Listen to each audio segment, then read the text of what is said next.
Hi, I'm Rachel. I'm 54 years old, and this last year has been very hard for me and my daughter-in-law. But before I get into that, let me tell you a bit about my son, Ethan. Ethan is my only child. When he was born, my husband and I were struggling to start our business.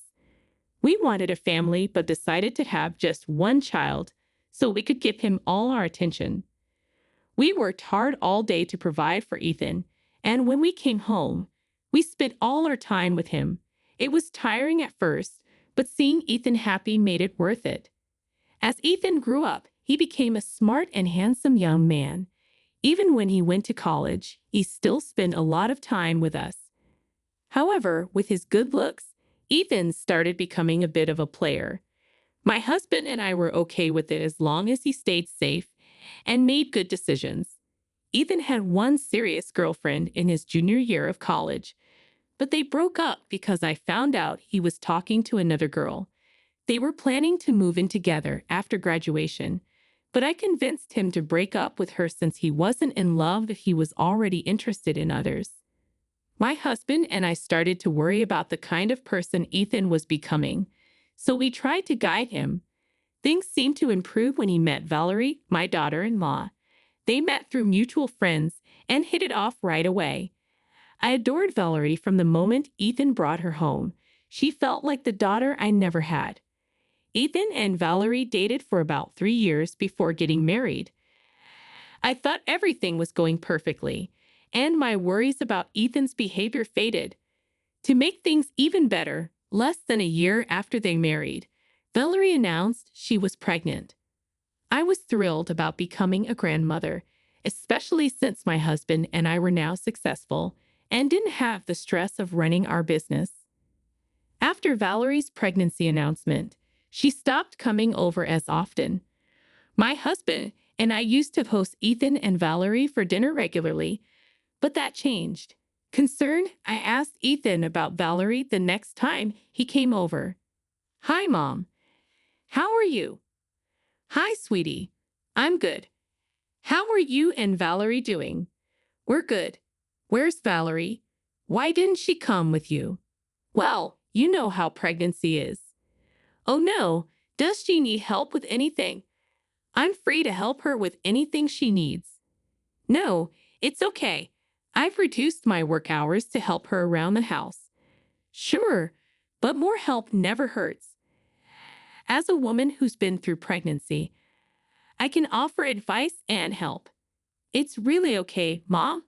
I've got it under control." "Are you sure?" "Yeah, I'll call you if we ever need anything." "Yes, you absolutely should." Speaking of calling, I should call Valerie more often. "No, Mom, I was trying to be gentle, but Valerie has been asking for some space." "What do you mean?"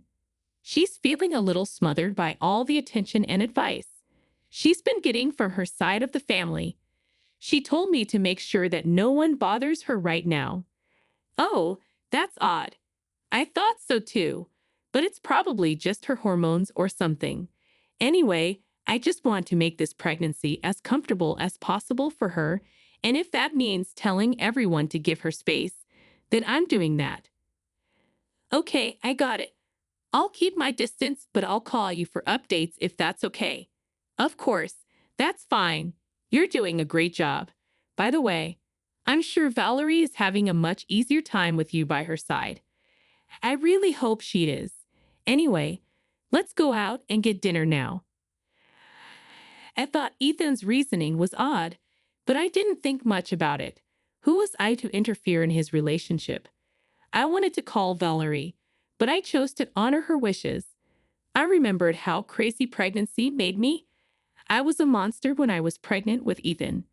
I figured I'd wait for Valerie to call me when she wanted, and in the meantime, I'd help Ethan take care of her whenever I could. After that, Ethan rarely called. He always seemed so busy with his new job working for Valerie's dad, one of the most successful businessmen in our state. I was glad Ethan's career was taking off, especially with a baby on the way. I assumed he was also taking good care of Valerie, so I didn't bother him much either. With less on my plate, I struggled to keep myself occupied, so I reconnected with old friends. After planning for a few weeks, we finally agreed to meet at a local cafe. Initially, I was having a great time, but then I saw a familiar head. Even from the back, I knew it was Ethan. Before I could go greet him, I noticed who he was with. He was sitting with another woman, younger than him, with a toddler by her side. They were holding hands and laughing. I left the cafe without him noticing me. Deep down, I knew it was Ethan, but I needed to confirm it. It was him, and he was with another woman. Something felt off. Ethan told me not to call Valerie, but I couldn't ignore my gut feeling. Eventually, I gave in and called her. Hey, Rachel. Hi, darling. How are you doing? It's funny you're asking me that when I should be asking you. How are you? I'm great. Thank God. You're all right. Of course. Why? Ethan said you'd had a stroke. No, I didn't. Are you sure he said that? I would remember it if I had a life-threatening issue. Ethan's been so sad and upset, saying he's been busy taking care of you. Haven't seen Ethan in weeks. I'm completely fine and healthy, I promise. Then where has he been going? Actually, that's why I'm calling. I saw Ethan this morning at a cafe with a woman and a toddler. But he told me he was working today. He's been lying about a lot of things. Do you think he's cheating on you? I don't know. I don't have any evidence. Were they close? Did the child look like him? They were holding hands and laughing, but the child didn't look like him from what I could tell. Why would he lie to me? Sweetie, you need to stay strong. You have a child on the way. We're going to get to the bottom of this.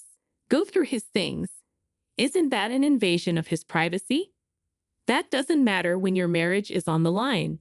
He's probably not home much, right? I think he'll be home soon. Whenever he leaves next, go through his things and let me know if you find anything. No matter what, I'll be by your side. I'll help you, and we'll make sure Ethan pays if he's done anything wrong. Thank you so much, Rachel. I really owe you one. No, you deserve better. Take care and keep me updated. I couldn't believe what I had heard. For Ethan to tell Valerie I had a stroke was beyond insane. I saw no reason for him to lie about something so serious, unless he actually was cheating. I didn't want to assume the worst of my son, but I couldn't rule out the possibility. I had hoped that after he married Valerie, his player days were behind him. But after seeing him look so affectionate with another woman while his wife was pregnant at home, I couldn't help but doubt his actions. The more I thought about Ethan cheating on Valerie, the more upset I got.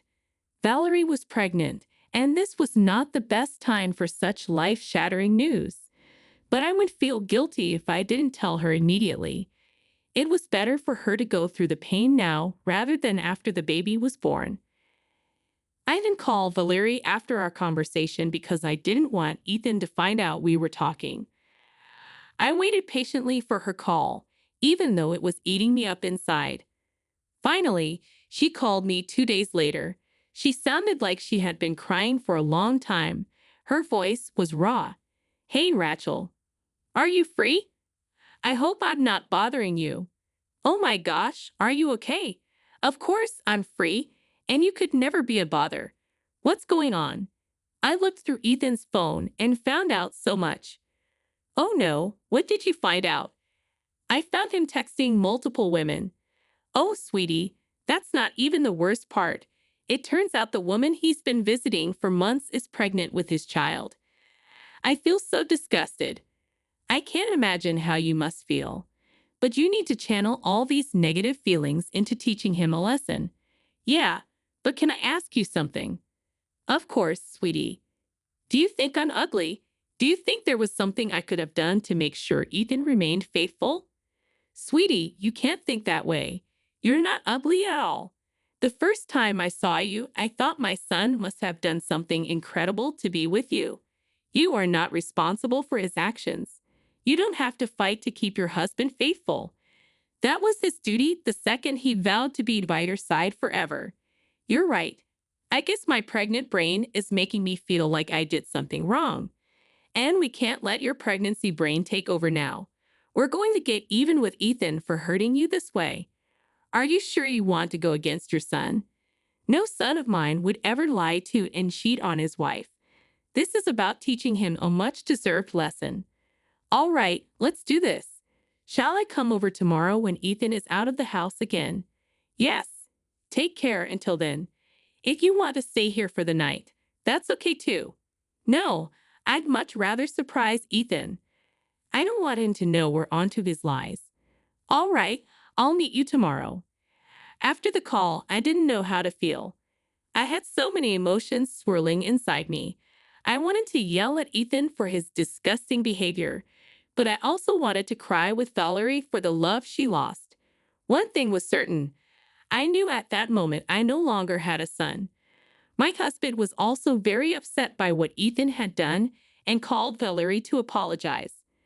Valerie was surprisingly kind-hearted about it, which only made me angrier at Ethan. How could he throw away a 4-year relationship with the kindest, most caring woman on the planet, especially when she was pregnant with his child? I wanted nothing more than to call Ethan and yell at him for being a jerk, but I knew better.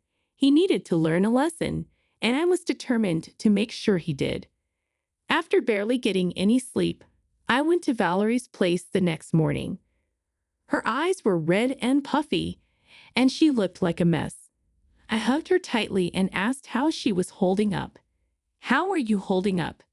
Well, I've managed to stop crying, so that's where I am right now. I'm really sorry for Ethan's behavior. I feel terrible that this is happening to you. It's okay to feel bad about all of this, but you have nothing to apologize for. You're right.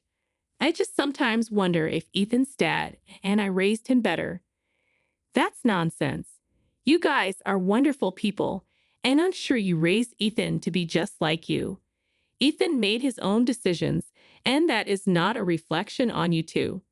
You're absolutely right, but still, let me help you figure out how to get back at Ethan. I think I already have an idea. Oh, let me hear it. I was thinking of informing my dad about Ethan cheating on me. I'm sure with all the time he's been sleeping around, he's been slacking at work.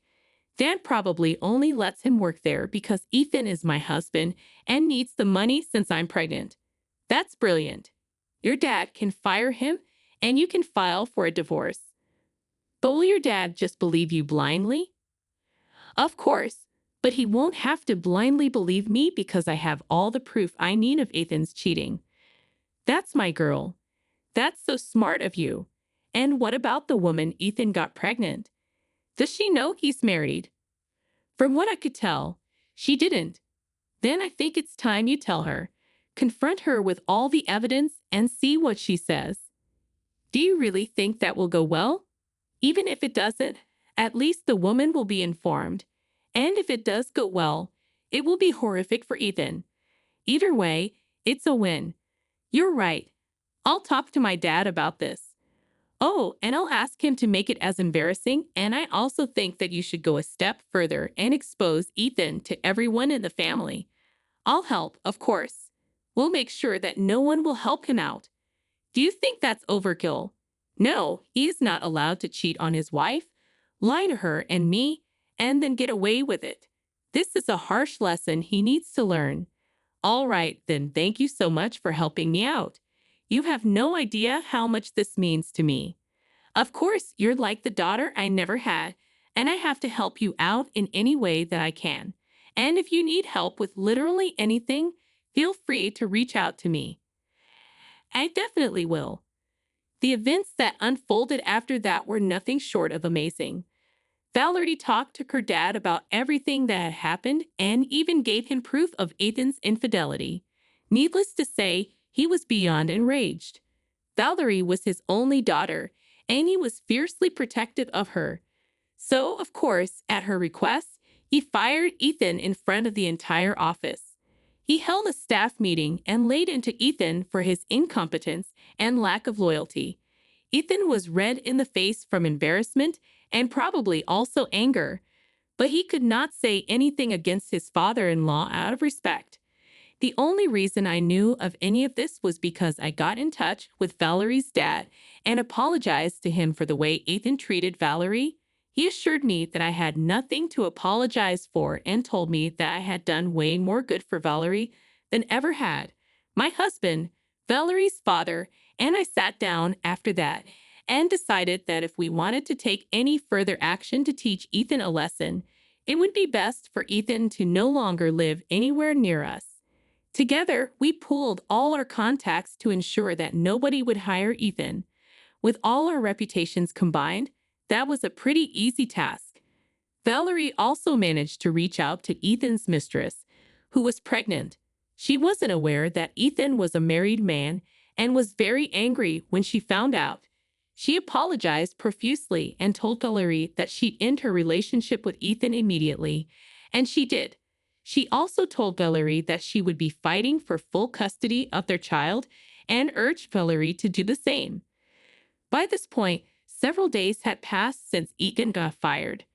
Valerie lied and told him that she was staying with her parents because she couldn't take care of herself alone, which was kind of true considering how heavily pregnant she was.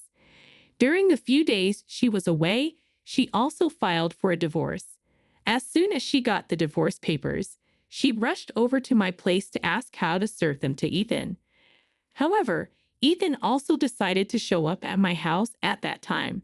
He saw Valerie's car in the driveway and practically stormed in through the front door in a rage. "What did you do? What on earth are you talking about, you manipulative snake? That is no way to talk to the mother of your child." "Oh, were you in on this too?" "In on what exactly?" "I don't have a job anymore." "Really? Did my dad finally fire you?" "Finally? You wanted him to fire me? Why would he want his cheating son-in-law to work with him? How did you even find out about that?" "I happened to see you sitting with the woman you recently impregnated at a cafe."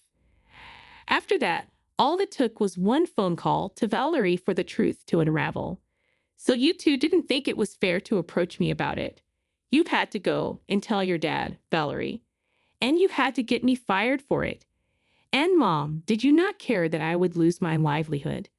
You are a disgrace to me and your dad. You deserve nothing less than this." Do you even know how humiliating that was at today's staff meeting? "Valerie, your father yelled at me in front of everyone and then told me to get out of the office and out of your lives. Yeah, I have all your things packed. You can take them and go. You know what? I don't regret cheating on you."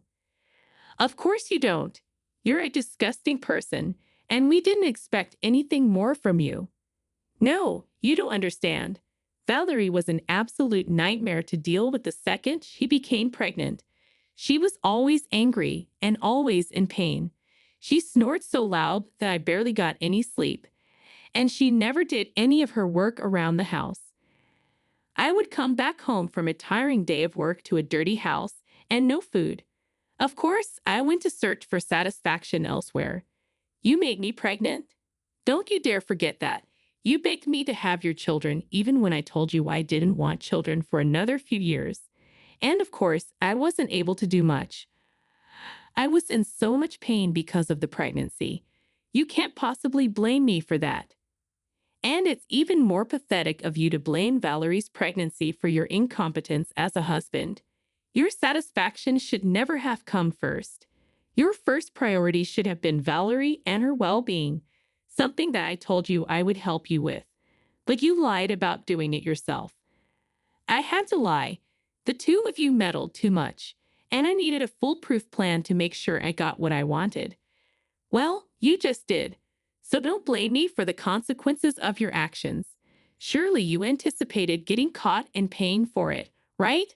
What I did not expect was you two teaming up against me. I don't see why I need to have any sympathy for you. Just take your things and get out. This is not over. I'm going to make your lives hell. Sure, Let me see how you do that when you have no job. What do you mean? Valerie's dad, your father, and I'd have made sure to put you on a statewide blacklist for your profession. No company is going to hire you. Good luck. Is this how you treat your own son? How can you betray your son this way? You are not my son anymore.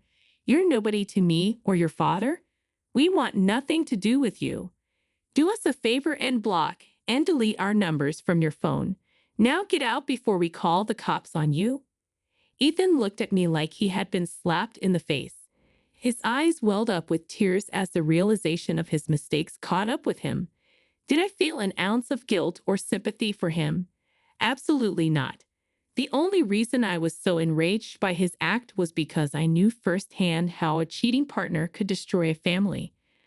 I went through it with my own parents, and the memories of my mother breaking down every single day because of how hurt she was still haunt me to this day. I felt no remorse or sympathy for Ethan, and frankly, neither did my husband. We had much more pressing matters to attend to anyway. Valerie was due to give birth only a few days after Ethan came over. We'd put Ethan on the back burner, but we made sure to change the hospital where Valerie was going to give birth, just to make sure that Ethan would not intrude. Thankfully, Valerie had a very healthy, normal birth, and I now have a beautiful baby grandson. A few weeks after Valerie gave birth, though, Ethan came back into our lives. He would come over to my house at any time of the day just to scream at me for ruining his life. He would first do that and then beg me for forgiveness. He tried to tell me that his other child with the other woman also needed him to be here. Apparently, his mistress got full custody of the kid, and he got visitation rights. But there was a clause.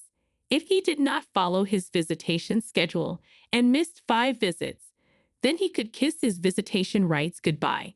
It would not be possible for him to visit this child of his very often if he did not find a job in this state, and in fact, he wouldn't be able to see either of them. Ethan's mistress was very kind towards Valerie and recommended to Valerie the same lawyer she used against Ethan to get full custody of their child. Of course, Ethan did not make the divorce or any of the child custody agreements easy for Valerie. It took a long few months for the court to decide what to do, and finally, they ruled in Valerie's favor. She was given a majority of the assets, and she was granted full custody of my grandson. Ethan had the same laws applied to him with the custody of my grandchild as well, and when the verdict was announced, I could see how physically stressed Ethan was about it.